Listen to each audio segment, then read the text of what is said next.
Let's talk about a bit when you got you had your promotion. You played the next season in the Premier League, I think, and then that's when the move to Liverpool would have came, right? Yeah, it was my fourth season. I was going to start my fifth season the year after. So we were in contract talks with Newcastle because they wanted to renew my contract. To be honest, they did everything that they could, to try to keep me. But obviously, when a team like Liverpool with 5 Champions League at that time, now to remind you, I know you are Arsenal fans, so 6 Champions League, just to remind you. Thanks. So in that time was 5 Champions League. They won so many leagues. For me, them and Manchester United, they are the two historic clubs in England. That's the reality, both of them. Obviously, Liverpool is better, like you know as well. So I don't mind that one. So yeah, obviously it was a no-brainer for me. Liverpool was spending in the summer as well so much money in players. So you knew they wanted to get there again, to get in the top four again. So it was a no-brainer for me. Newcastle was selling a lot of players. They sold Andy Carroll 6 months before to Liverpool as well. A lot of players were leaving. So it was for me like, okay, it's time for me to go. And when team, I believe when you are a player and a team like this come to you, you cannot say no because maybe never come the chance again. You know what I mean?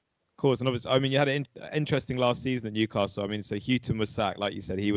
That was probably a shock to a lot of the players. You had Alan Pardew come in as well, and then I was having a little look last night, and this is something I forgot maybe actually that was did you got fined or disciplined by Newcastle, right? Or a little bit of trouble for a tweet you sent about selling players, was it? Do you remember that?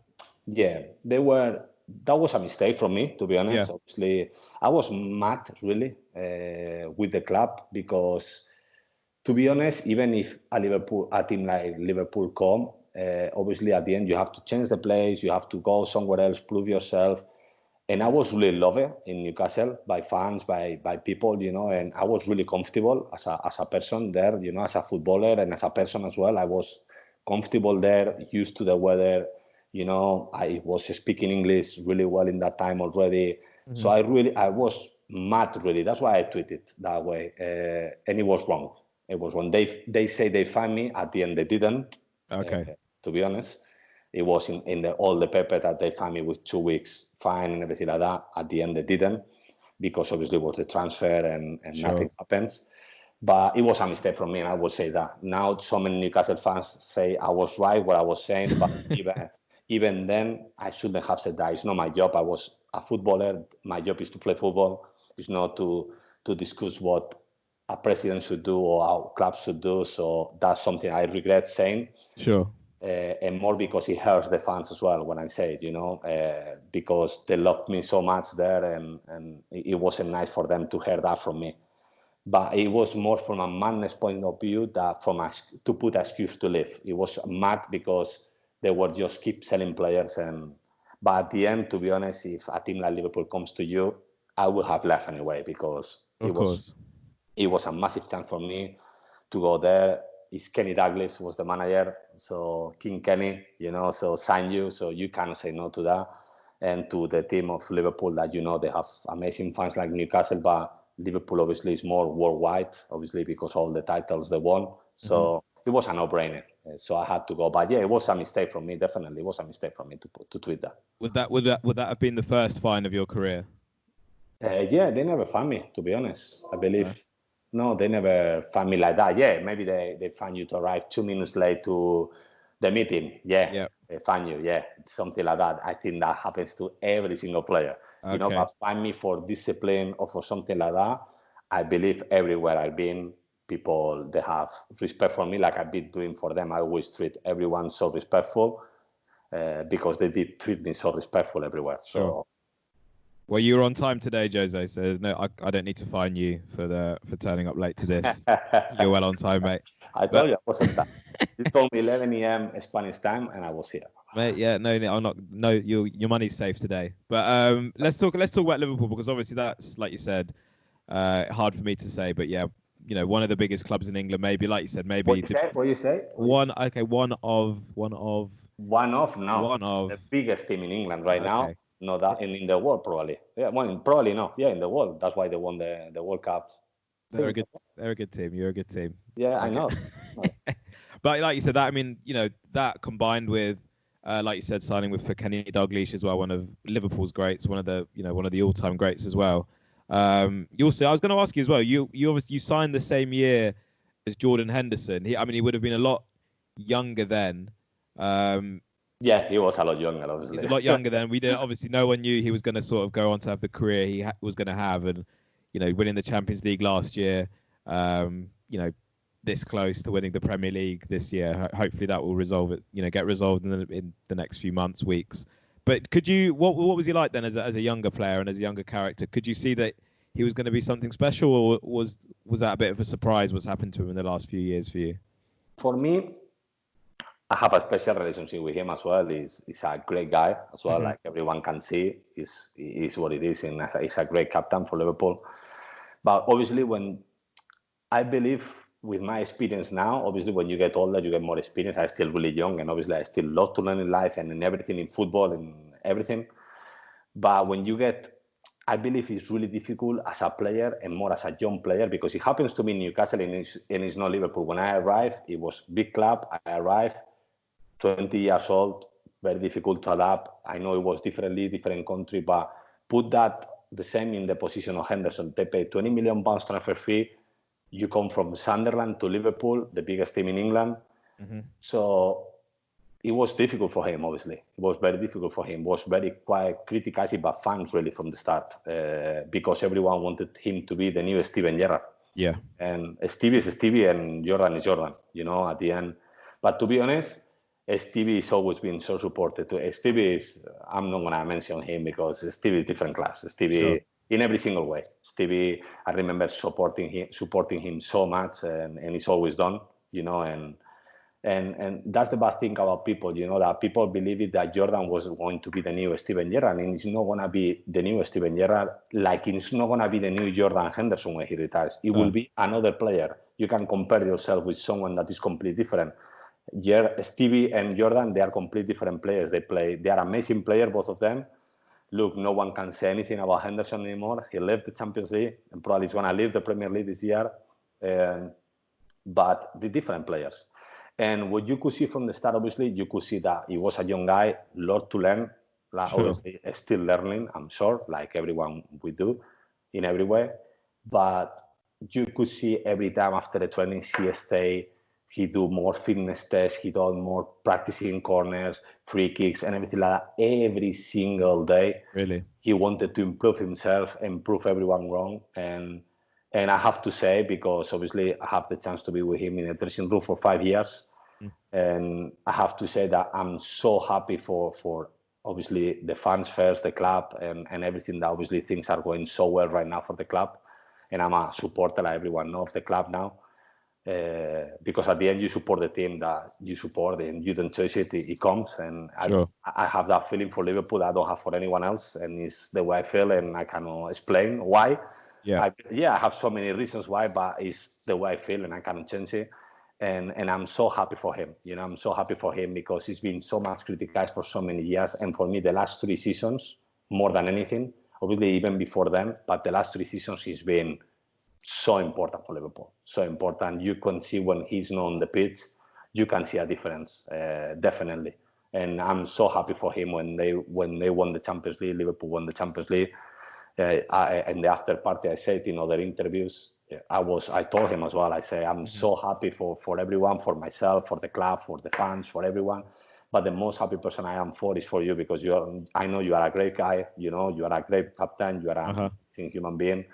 And you have so much pressure. And you could see when he celebrated lifting the trophy and everything, the passion and everything. Oh, yeah. You saw his dad afterwards, didn't you, as well? Him and his dad were very emotional. Yeah, because his dad was having through cancer as well, I believe. It was going through a bad time. And it was amazing as well for him. And I believe it was a relief as well. It was like, Thomas, weight lifted off the shoulders. And as well, like everyone. Now, no one can talk about me. I'm there as well with the greatest. I lived the Champions League. And I was so happy for him because he deserved it. He was his balls off like no one else. I'm telling you, unbelievable. The 5 years I was there, every single day, you probably say he was the hardest worker on the team in every single training session. Yeah, he's unbelievable. It's unbelievable. And at the end, it shows you that players that you work hard. Obviously, he has the qualities, obviously, because that's why he goes there in the first place. But then he work hard, you get even further. At the end, like in any job, when you put for it and you put all your effort into it, at the end, look, he's become an amazing captain and he's doing history with Liverpool. Because I guess the really interesting thing with him is that, like you said, he didn't go all his way from the start. I mean, a lot of people, he got a lot of criticism. There was a lot of doubts, even from his own fans. Did you ever see that pressure on him? Did you ever see him in the background? Was he ever worried or upset about how it was going for him? Obviously, when the things are not going well, like for everyone, when you don't play well or you've been criticized or you get the ball and people, you heard, the noise maybe behind you and things like that. At the end, obviously, it doesn't make you happy. And he has his bad times in Liverpool. Obviously, he does, like everyone does. Like Stevie's done, has his bad times. And he's if not the greatest, with Kenny, is the greatest players in the Liverpool history. And everyone will have our bad times, but it's from bad times how you become. And it shows you how a great character he is when he become from all these bad times, his dad having cancer, and you keep playing football at the level you're doing it, and then you lift trophies, and probably you are in one of the greatest sides ever seen, in the Premier League, in my opinion, because the way Liverpool is playing right now is unbelievable in the intensity they play and how he overcome all of these doubters and making even what Klopp said, no doubters into believers. That was Jordan did with himself as well. Into doubters, so many doubters, people that doubt about him, it make him believers and believe how important he is. And for me, I know Mane is different class player. Salah has been incredible. Firmino this season is being good as well. But for me, I would give the player of the season to Jordan Henderson. Definitely, he deserves it. It's interesting. I think since he had his injury, people have realised as well how good he was, because obviously Liverpool's results sort of took a bit of a dip. One of the only little bits of bad form they've had this season is when he was out of the team with his injury. So yes, it's because at the end it's not just how much he gives to the team, the intensity he gives, how much he gets into the box, then he gets into defensive intensity is 100%, 95 minutes. It's all the time they say. Jordan, he doesn't stop, and it's every 3 days. You play Champions League, you play Cups, so it's very difficult to keep that level. And then obviously his leadership on the pitch, and then obviously you have Van Dijk on defending, obviously saying that, but you cannot be that loud to be to the midfields. So you need someone there, and he's completely in the middle to help the strikers and to help the defenders and to keep orders and to keep the team together and to say when he press, when to say. So he's such an important member for the team. Yeah. I mean, one game that you and Jordan started, I think, was the League Cup final that season. Was that the best? Was that your best day in a Liverpool shirt? Was that your favourite day? Obviously, it was, because obviously we won a title. Liverpool was without winning anything, if I'm not wrong, from the Champions League 2005. If I'm not wrong. So it was quite a while without winning anything. That year we played 2 finals, the 2 cups. We lost one. Cup as well. Exactly, against Chelsea, and we lost it. And then we beat obviously Cardiff, and we win it. So it obviously was an amazing moment. But I have so many nice memories. I have nice time when I won 2 times in a row Player of the Month for Liverpool. With Luis Stevie, all of them on the pitch, and you winning that as well from the fans. So it was lovely. Every single game really I play, I enjoy it lots. Obviously, when I got injured, my life completely changed as a player. I wasn't ever the same, even if I was trying to. But before then, that was for 2 years and a half. Good, I enjoyed every single day there because it was amazing to play. Anfield, everyone says it's special, and as a fan, I believe it's special to live. But as a player, when they sing your name and you're doing well as a team, the emotion and how you feel proud of yourself, proud of the team, it's undescribable. It's incredible. Did you fall in love with Liverpool in that time? Yeah, I fell in love with Liverpool for all of that. And for everything, really. Everyone say why you are. Some people know they. I have so many people texting me, so many fans. They love me, and why Liverpool and not why Newcastle and not why Villarreal and not why Valencia and not why. I say, well, first of all, you don't choose the team you support, and And Liverpool made me feel in love since the first day I arrived. It was a team that treated me so well. Even through my injury, they were treating me so well. They put me through the best doctors in the world. Then, obviously, like everyone know, I had the worst time of my life going through the brain tumor. Of course. And it was the first team to get in touch with me. And look, they put me even playing with the legends. That I have to say it as well, that not many people knows that. I've been lucky enough to play for Liverpool, but I've been 2 times signing for Liverpool because Kenny Dalglish signed me both times. One for Liverpool first team, and for the legends, it was Kenny as well. Yeah. So That's obviously you go with the legends, and I have to be honest with myself. You can't compare yourself with some of the legends that play in there. I don't have anything to do with them in terms of title or maybe games appearances, and I'm there and they give me the chance to be there and enjoy myself again as a player, and so I will always be grateful, and I'm so happy because it's a club that they want to do the things right. Every time I go there, they treat me as if I was playing. Peter Moore comes to me, give me a hug, talks to me. Klopp the same, the players exactly the same. Even the players I don't know, I don't play with, Van Dijk, Andy Robertson, Trent, whoever. Every time they see me, come to me, Jose, how are you? How is everything? How things are going? Is respect, and I have so much respect for this club, and just you don't choose who you love at the end and who you support, and what I feel for Liverpool is really strong, to be honest. Yeah, that's great. It's good. It's always good, I think, when the best, the top teams in the country lead by example in the way they kind of represent themselves. I know Liverpool had a bit of controversy this week with what they did, putting the workers on furlough, but even then they sort of recognised their mistake and kind of they've gone the other way now. So I think that shows a touch of class to even do that, even when you get things wrong. Exactly. At the end, obviously, it's nothing for me to get involved, and I don't want to get in any controversy if it was right or not to do what they did. But the reality is, like you say, that at the end, the human, the people that is obviously leading the club, and look, the most important thing, 24 hours after. You don't even, it's 3 weeks after, 24 hours after. The fans, you are not happy with our decision. We respect it. You're right. We were wrong. Done. Solution. You know what I mean? And that's what it shows you the type of club it is, And like I say, they treat me so amazing. I still go into so many appearances that the club call me, obviously not now with the coronavirus, but when it's during the season, they call me for so many appearances with kids, going to school, I've been to Nivea as well. I've been to so many places, and they count on me so much. And like I say, it's not just about the players or the fans. It's so many workers on the club that every single one, I go through them, I cannot give you less than a 10 to them. That they have the best workers in every single department, and that's why the club is so successful. It's not just because of the players or the manager. At the end, obviously, they are the main focus because you are in the TV and you are the main focus, but it's so many people behind, so many workers, from the people on the kitchen, from the people working on the offices who sort every problem that the players have and try to keep them focused just on the game because they can take care of the problems that they are outside, because at the end, we human beings and we have problems outside of football as well. So from every single point, they are unbelievable. And that's why on the pitch, they are the way they're performing as well. So Jose, I want to ask you about that period of your career. Obviously, you were probably playing the best football you played in terms of at Newcastle, Liverpool. You got your move to Newcastle for good money, improved yourself there, got a really good move to Liverpool. The one thing I guess that was you would have wanted probably was that Spain cap or a bit more appearances in the national team. Did you ever get close to that, or did you ever have conversations with the national team? And what was your feelings towards getting into that team? Because obviously I know that team was obviously a very strong Spain squad who won the Euros and the World Cup. But did you believe you should have probably had more of a chance than you got?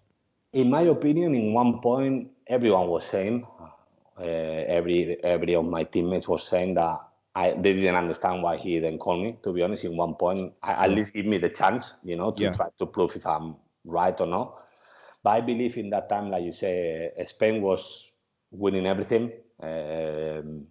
What it hurts me that was Arbeloa playing as a left back, really, when you have a left back playing every single game for Liverpool and doing really well. So you could at least give me the chance. Then obviously Jordi Alba came up, did really well for Valencia, then for Barcelona. Obviously, I understand. Obviously, Jordi Alba is the main player there.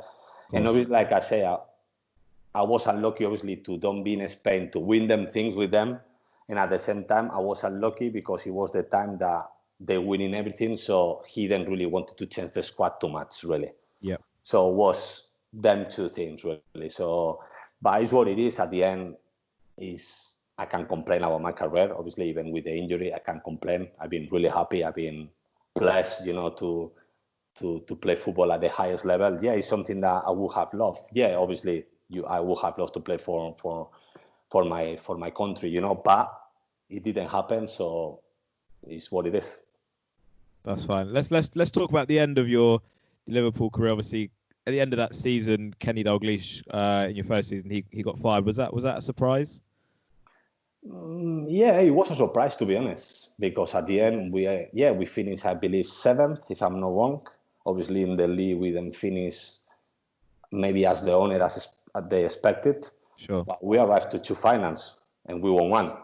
So he deserved the sack. For my opinion, obviously he didn't, and less with how much Kenny, means to the club. But at the end, like I say, I was just a footballer. It's not our thing to get involved in this. It's the club's decision. They decide was the best thing to do. Obviously, they signed Brendan.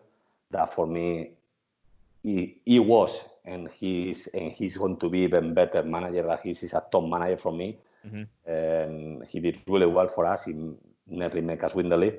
So obviously they make a bet there with Brendan because he came from Swansea. He didn't have too much experience in a big club. Obviously he was in Chelsea before, not as a main manager, but I got really surprised by Brendan as well. Brendan was top manager. You could see in trainings, and Brendan did so well as well for Liverpool as well. Did you enjoy playing under Brendan? I loved it. I loved to play under Brendan. Yeah, I loved it because trainings, every single training, for me, in terms of trainings, is the best manager I ever have. Really? Not just because how much you enjoy, obviously, it's because the trainings work really hard, really intense, but all the time with the ball, and every single training was different. Mm-hmm. And you could see why he make a possession with these rules. And then you make the possession, you say, I know why he's doing this. Is because this player have to be here, this player, everything comes to sense, and he was top manager. Obviously, he was unlucky that he got sacked at the end of in October, really, obviously after nearly winning the league. But I believe, look now how good manager is proving he is, in Leicester, he's proving that he's a top manager. I believe he's going to be Leicester as many years as he wants, but he will finish in a top team again, definitely. I think he was doing such a good job, and he might maybe he didn't quite get maybe at that time at Liverpool they weren't kind of spending the money they're spending now. He maybe wasn't backed as much. But one player I wanted to ask you about was because it was an interesting summer. I think nearly after you won the league and you bought the signings maybe were a bit different to what people expected. People like Balotelli came in. Did you play with Balotelli? I play with Balotelli. What was it? Because he was another one as well. When I was looking through the squads, I wanted to ask you about what was he like? As Joey Barton, same answer. Same answer. As a guy, he was really nice. Yeah. Everyone loved him in the dressing room. So funny, always making jokes. He looks like a 16-year-old, really. In the dressing room. Yeah, he's so funny. He's really, really funny, Mario.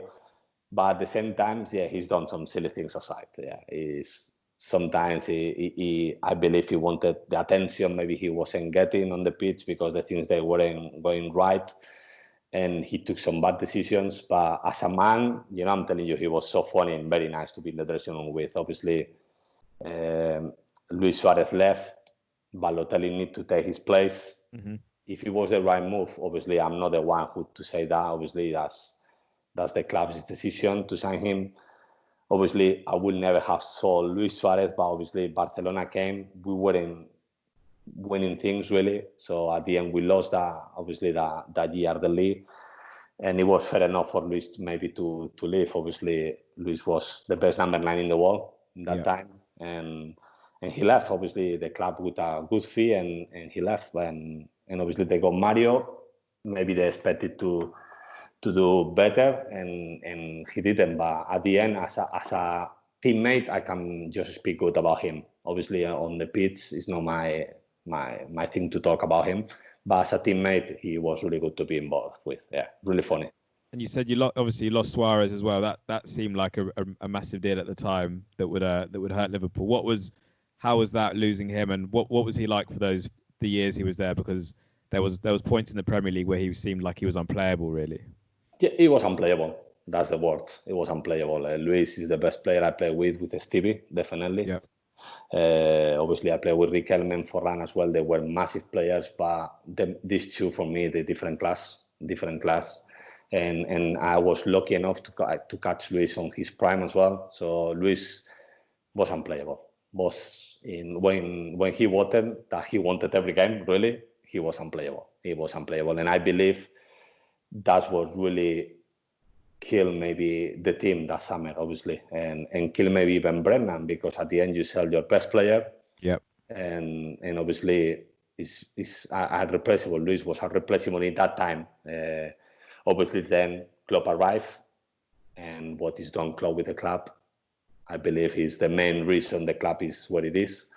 Obviously, you have to spend money in players for him. You have to, but then what he's done with the team and the way the team plays, and at the end, since he arrived, you play a Europa final, then you play a Champions League final, another Champions League final. So yeah, had to go through the hard times, didn't he, as well? It wasn't always. Yeah, but at the end, he got you into the places that Liverpool didn't before. Yeah. He got you into finals that Liverpool weren't getting to. Obviously, you want to win them. That's the reality. You don't want to lose them. But he was going to get straight away. He get into that, straight away into the finals, into Europa League final. Then obviously Champions League final that we lost against Madrid, and then he won the Champions League. And now, obviously, I believe he's going to win the Premier League as well. So, obviously, and he said, I remember when he arrived, he said, give me 4 years or 3 years. I don't remember how many years he said. He said, I remember. I'm gonna bring the titles back. And look, he's done it. Proved himself right. Did you catch him? You caught him a little bit, didn't you? Just towards the end, and he gave you the captaincy, didn't he, in one of your last games? Exactly. What was that? Could you tell straight away what he was going to be? He was going to sort of be a big presence, and something special was going to happen eventually. For me, it was special since the first time he arrived. He's done things that I never seen before. Like I explained in so many interviews before, like when we have a weekend away in the place that didn't go to the national team. We went to Tenerife, that they're still going to that place in Tenerife. And he say, no, bring your families and your kids and everyone. And we were like, well, the first time it happens. Normally we just got the players, players get drunk, and obviously enjoy your time for a few days, because obviously you have so many games and training at the same time, but enjoy yourself at the same time as well. Yeah. And this time it was with the families. For me, it was perfect. I have an amazing relationship with my partner, so for me it was amazing. And we went there, and you thought, why he's done that? And then you realize, wow, it's clever. Why? Because at the end, the players have to be happy. Obviously, if your partners are happy, you are more happy. Okay, yeah. So what you do, you make the partners try to be together as well. Why? Because they're going to be friends between them as well. And it looks silly, and it's silly. And you say, well, it makes sense. Yeah, it makes sense, but no one done that before. No, it's a simple idea that actually. Simple idea, but he's done it as well. I remember first meeting we have. He bring all the staff from Melbourne, and everyone was looking at each other. He say, what the hell is this? Yeah. He say, can you all pass through here? And I don't remember how many workers are in Melbourne, but loads. Okay. And we were sit down, all the players and all the workers start to pass in front of us like that. We were for 5 minutes maybe, just workers. Really? The gardeners, everyone. Yeah. And even the workers, they were like, What's going on? What's going on? And he say, you know these people? He say, and we say, yes. Say, these people are all here for you. These people are making your life easier for you just to focus on training. So I want you to treat them as you treat me. You see, Klopp, me, they are exactly the same to you. So they are all exactly the same, because these people are here to help you as much as I do.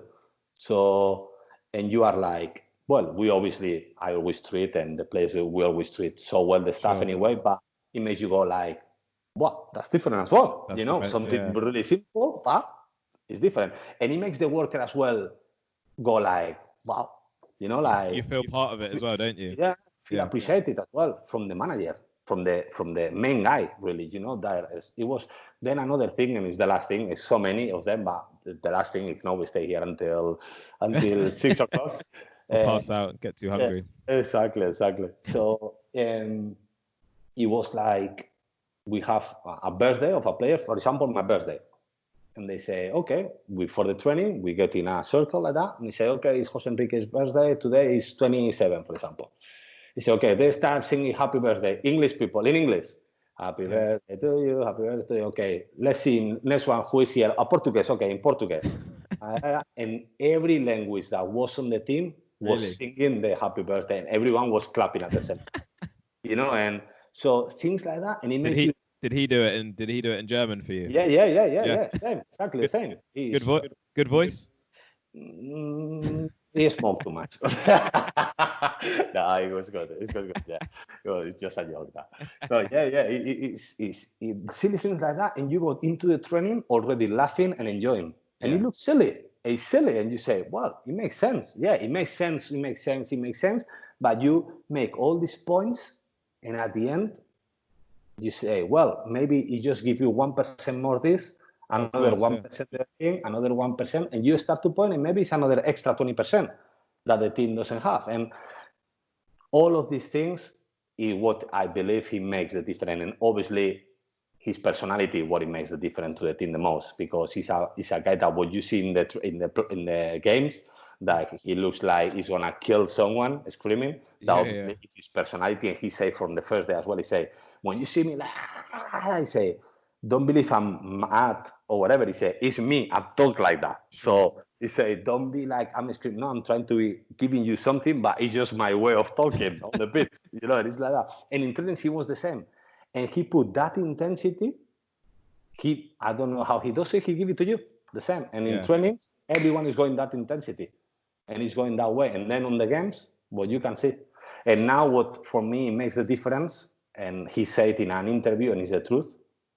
That's why you can put Liverpool now with for me, the biggest team in the world, but with the biggest teams in the world, like Madrid, like Barca, like these teams, that even some games that you don't play good because it happens, they're still winning. Why? That's what a winning team is. That's how you win titles. Yeah, because every day you are not in the same form. You may be sleep worse. You maybe have a pain on your knee, on your hamstring, on this, on that. Maybe your best player is not in the same. Well, human beings, we cannot be perfect all the time. It's the reality. But even then, you're still winning. Who was more angry, him or Big Sam? He's not, like I say, in terms of Sam was mad sometimes, but Klopp is not about being mad. It's his personality. It's his way of talking. It's not telling you something to make you upset or to make you. He explained as well for the first time when you see him screaming like that, and maybe he's saying to Jordan, and he's saying it's his way of saying, Jordan just there, and Jordan and the good thing now, from at the start obviously was difficult, maybe players to understand that, but now every player knows that he's not saying in a bad way. It's the opposite. He's trying to help them to obviously perform better on the pitch, and that's the way to see it. And obviously you can see that on the pitch that they've been unplayable this year in the Premier League. I think it's interesting, like you said. I mean, all those little things add up, and I think I think actually it's one of the most obvious clubs from the outside to look at. You can actually tell that kind of the whole club is with him, and the whole club is as one. And all that, when you kind of look at the player interviews, you look at the training sessions, even from the small clips you get a real sense that everyone's in it together. You don't really ever get an unhappy player speaking out. All the clubs seem that they're together as one. And like you said, it's probably all them little 1% that he's brought there. It looks like that's really worked, especially over time as well. You can tell it's not happened over 1 or 2 years. It's been over the whole time he's been there. And now it's culminated to Liverpool being the best team in the world at the moment. Exactly. Well done. Yeah, from an I accent. finally had to say Yeah, it. I finally finally had to say say it. it. 1 hour in. Well done. Thank you. 1 hour. 1 hour and how long? 1 hour and. Well done. You Well done. got me. I must be I getting got you. tired. I got you. I got you. You have to send me that clip. You have Yeah. to send me that clip. So, But yeah, it's like he's a special person. At the end, he's a special manager, and for me, he's the best manager in the world right now. Obviously, Guardiola has been the best manager for a long time, but for me, it's Klopp right now for the last few years. What he brings to the team is incredible, like you say, not just on the pitch, off the pitch as well. And at the end, it's like I say, it's so important to have a good manager on your team. We have to realize as well, because everything I'm talking too early, maybe at that, we want to win the Premier League this year, definitely. But winning things is difficult, you know. Winning at the end, the Champions League, just one team can win it. The Premier League, just one team can win it. And at the end, it's just your two main trophies. So under Klopp, maybe it's a year that we don't win something in the future. But what people have to realize that it doesn't mean he's a worse manager or he doesn't have. No, at the end, it's football. And Barcelona with Guardiola, they won everything for 2 years and then they didn't win anything. And then it's football and it's times. And at the moment, it's not our time. And Klopp, for me, will always be, if not the best, one of the best managers in the world, even if the team doesn't win anything, because what he brings to the team. That's the reality. And at the moment, we are winning things, but he wasn't worse manager when we didn't win the Champions League against Real Madrid or when we didn't win the Europa League final. He wasn't worse manager. At the end, you're talking about a guy that came in a club that was trying to get into the top four to now making a winning team, to fighting for Liverpool not getting into the semi-finals or getting to winning the Premier League is a failure now. Before, getting into the top four was the target. You know what I mean? So yeah, definitely. it's completely different target now. So Well, it's interesting as well, isn't it? Because I mean, even if you look at my team, Arsenal, for years and years, you know, Arsene Wenger got criticised for not winning anything, and then it was when when they won a few FA Cups, it was like, oh, okay, that's good. But now, Arsenal fans would give anything to just finish in the top four again.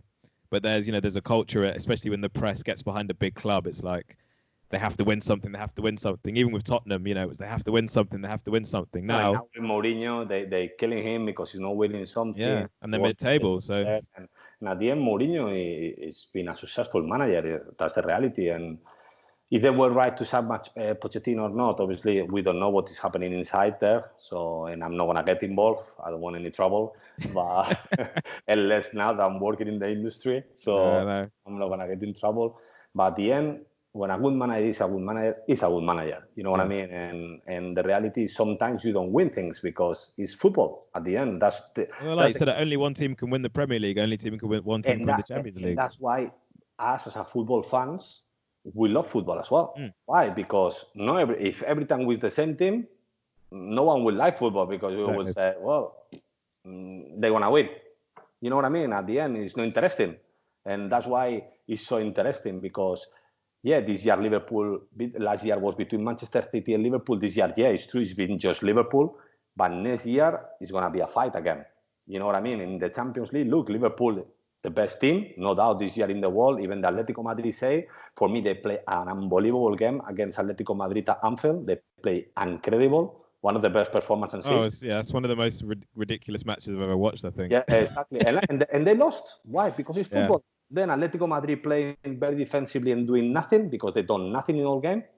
They score you and it looked like you got beat like easy because obviously the score was a bit higher. But the reality, you win that game 2-3-0 and no one say anything. Of course. But that's the beautiful of football. That's because you believe you're playing well and say maybe, they're playing bad and say, well, we'll see what happens. See what happens. Yeah, exactly. And if everyone played the same, then we'd find it boring.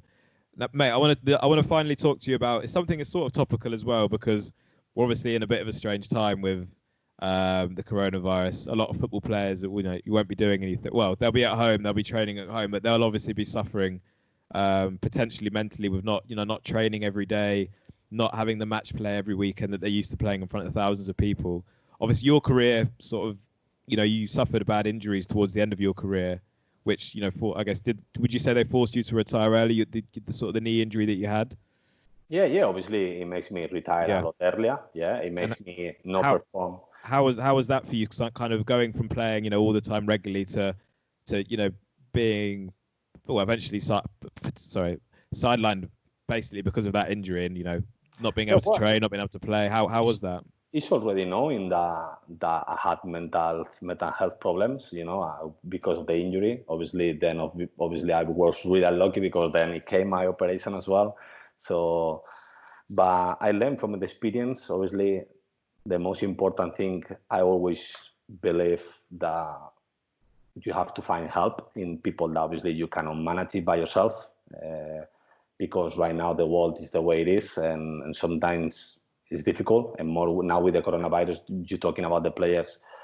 Yeah, it's true they will having struggles, but like Pepe Reina said not long ago, at the end you have to think positive. You have to try to think positive, and I believe that the mind, you obviously talking to a person that has been through a lot and through a really bad times in my life with panic attacks and really bad, really, really bad. You have to try even when you don't wake up well, because sometimes it happens for whatever reason it is. You have to try to be as positive from the start of the day. Try to be positive. And the reality, footballers, even they're going through a bad time now in mental health and everything, you have to realize you are a privileged person, mate. You're Yep. still getting paid your wages, massive wages. You are get so much attention still. He's gonna coming back before or after. And there's a lot of people in this time, like Pepe Reina said the other day, living maybe 5 people in 50-meter square. You cannot leave home with 3 kids, without school, so really, there's nothing to talk about footballers here, really. There's a lot Sure. of people, a lot more in trouble than footballers, having bad times, people losing jobs, so many companies going broke. So I believe my advice is be positive, because you are a privileged person. Even myself now, as a retired footballer, I'm a privileged guy. I'm as an agent. Yeah, everything is stopped. I'm not working as much as before. That obviously helps you mental wise, because it keeps you busy and it Sure. keeps you, and you feel proud of yourself as well. But I wake up like everyone else, sometimes bad, but I try to be always positive. Why? Because that's the reality. I'm a privileged person, and footballers are privileged people. It's like I say, so many people. Look, my dad, for example, works for a for a club here. He's the president of a club here in Valencia, Okay. that they help people from the street that they don't have too much, or their parents are with drugs and alcohol or whatever. Hmm. And they have Keylor Navas, the goalkeeper of PSG. Oh He yeah. helps as well economic wise. I go a lot of times there as well. I help as well economic Sure. wise sometimes. And what they're doing now, they helping homeless people and people that they cannot have food. They're giving food to 200 families right now. The dressing rooms, because they have a pitch with the dressing rooms, they make the dressing rooms now for homeless people to sleep on them. They Yeah. put, obviously. Wow. It's really So good.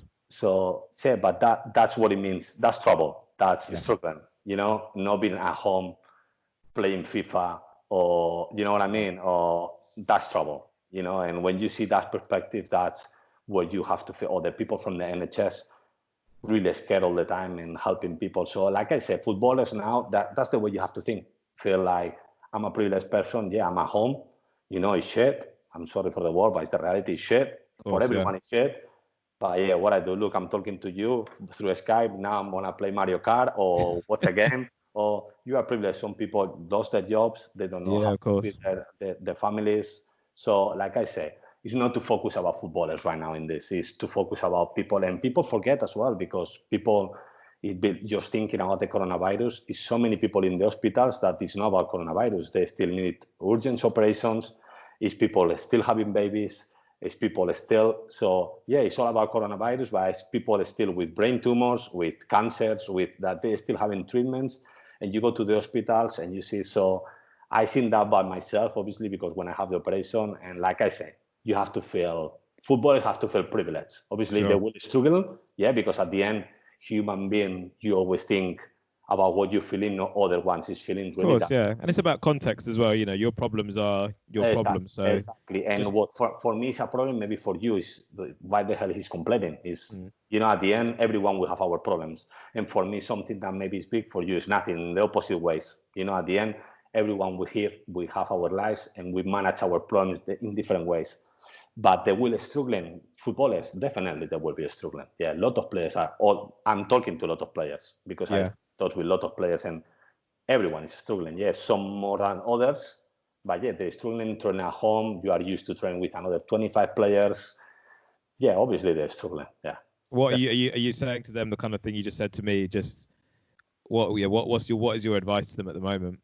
Yeah, the same thing. I say, well, try to enjoy as much. Listen, in life, I just say that yesterday to a player as well. I said, listen, it's true, bad time, training, you're missing it and everything. I say, but you know the only thing you cannot buy in life. Obviously, everyone will want to die at one point. And another thing you cannot buy is time. Time doesn't come back.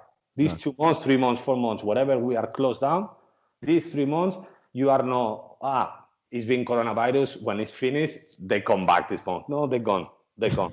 You know, they're not going to come. Like you say, it's your birthday. Like it was your birthday not long ago, no? Yeah, the weekend, yeah. The other weekend. So look, you're getting older. I'm getting older. Everyone's getting older. You know, I'm looking older as well.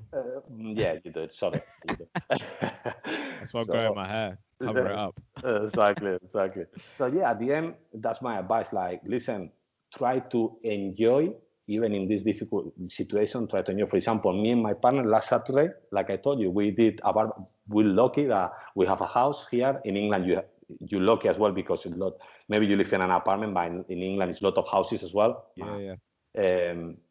So we went outside here in the garden and we did a barbecue and we dressed up and we was like a Saturday day night for us. Obviously, it was strange without obviously meeting other couples, but we said, listen, we need to do this because you have to differentiate sometimes. And that's what you have to do. Try to do things. Then we did a Zoom, you know, with like I said to you before, with another couples. You know, we were 6 couples in total and make question and answers, you know, about food, about this, about... Sure. And obviously it's not in person, but we will always remember that. You have to do what you can, can't you, to get by. And 3 years time, 4 years time, you will remember, the coronavirus. Yeah, I remember that Saturday when we did this and this. That's what you remember. You don't remember the daily basis thing. You remember special moments, and that's what you have to do. Try to be focused every day, do something that you like. If you're not working, or if you're working, do your work. And then obviously try to enjoy as much as possible because this time doesn't come back. And that's my advice to them all the time. Because what I'm telling them, I'm trying to do for myself. For me, I'm waking up every morning at the same time. I wake up 8:30 Spanish time, do my workout because it's what I'm used to, and it what keeps me focused, you know. Yeah, definitely. I think it's good. That routine is very important, I think. So just for the mental health to keep you ticking over rather than falling. And you feel proud of yourself as well because you wake up and say, I did my workout now. Look, I did my because I don't do weights, but I do my bands and things like that. And then I have my shower and then I come to you, I do the interview. And then after this, I say, well, my day, more or less what I needed to do is done. Yeah. Now let's enjoy it. You've done your productive things. Yeah, but maybe you say, what? But really you don't do much. I say, yeah, but for the mind, it's like I done what I needed to do. Yeah. That's all, you know, and that's what your mind sometimes is out of control. And that's what you have to do. Keep it busy with the things and put targets every day in your life, accomplish them. And then you say, okay, now it's time to rest. I can watch my series. I can do this. I can do that because I done what I had to do, you know, and that's my advice to them. I think that's a really positive message, mate. I think that's probably a really nice place to leave it. But I just want to just for everyone who's maybe not sure about what you're up to at the moment, Jose, what obviously when we finally do get back to normal, can you just let everyone know sort of you're obviously doing a bit of agent work now? Is that your kind of your main target, or what's your kind of future goals looking forward when obviously this coronavirus stuff gets sorted out? Well, I've been lucky at that as well because when I started as a footballer, my brother started as an agent as well. Mm-hmm. So he's been in the business already for a lot of years, 15 years. And he was even working, I don't know if you know the company, Wasserman. It's an agency company, very in England. They have a lot of players in the Premier League and the Championship. And they wanted to expand themselves, so they wanted someone in Spain, someone in Italy. So they contract my brother for 5 years. Mm-hmm. And after 5 years, my brother decided to leave because obviously personal reasons, he decided to do it on his own. And now when I leave football, I just stick to him. Obviously, it's completely different to being a footballer, learning from it. But I'm enjoying so much because I have the chance to still in contact with footballers, to still in touch with clubs, and I'm loving that. We just done a big transfer on January. We put Gonzalo Villar from Elche to Rome, Okay. team. So second division in Spain to Serie A in Nice. That's a good Rome. move. Yeah, it's a very good move from a 20-year-old boy, so really good. We have already focused few transfer for the summers. Hopefully, You have to give me the tip next time you have a big move like that. You have to give me the 10 minutes before, yeah. Exactly. Don't worry, I will. So yeah, we're doing at the end, but it is people, realize it looks like football agency world is like they see Jorge Mendes, they see Radiola, they see agents like that, and you say, oh, it's easy. It's very difficult job to do, to be honest. It's a lot of hours for me. I watch all La Liga games, all second division games from here from Spain. Obviously it's on, not now because it's not on. But obviously I still watching games from before, still looking at players, still got in touch with players. Before you get a player, maybe it takes, I've been with players talking for maybe 2 years and they're not still with me. Really? Why? Because you keep in touch until obviously something happens they are not happy with, you are there in the main line. So it's a lot of patience, a lot of work that it looks like, oh, they don't this transfer easy. No, because people to trust you and people and clubs to trust you and and players to trust you and things is very, very difficult. And it's a difficult job, but I'm loving it. I'm loving it because I believe in this world is not many people that is honest really in terms of agency works because there's a lot of money involved. And in my way, I've been a footballer. I like to be honest because they've been honest with me when I was a footballer. So that's my target, being honest with footballers. And at the moment, like I told you, we done one in January. We're looking for some in the summer that hopefully they happen, at least 1 or 2. Yeah. And I'm sure it's gonna go well because with honestly and hard work, at the end things go well. So it's going well already, but it's gonna go even better, I believe. And hopefully I can do one for Arsenal in the future as well. Who are you gonna give us? I think we need a few players. I have to tell you something. I'm not gonna tell you the player, but we nearly done one last summer. Really? Yeah, we nearly. You could text me at one day. I tell you what. And maybe it was a big player for Arsenal. They couldn't afford him. For the money he cost. I've heard that one before. But we nearly done it. We were involved. Really? We were involved in that. Yeah, we're talking to Liverpool as well. Something maybe in the future with Newcastle. We're talking with a lot of more or less every English club in the Championship as well. We have players in Dubai now as well. We have Fede Cartavia there. Federico Fazio, we just renewed his contract he used to play for Tottenham. We renewed his contract in Rome as well. So it's going quite well for us. And working hard, the things come back is now obviously no one knows really what is going to happen. We're just still in touch, but no one knows because some players they finish contract in June. You don't know what is going to happen.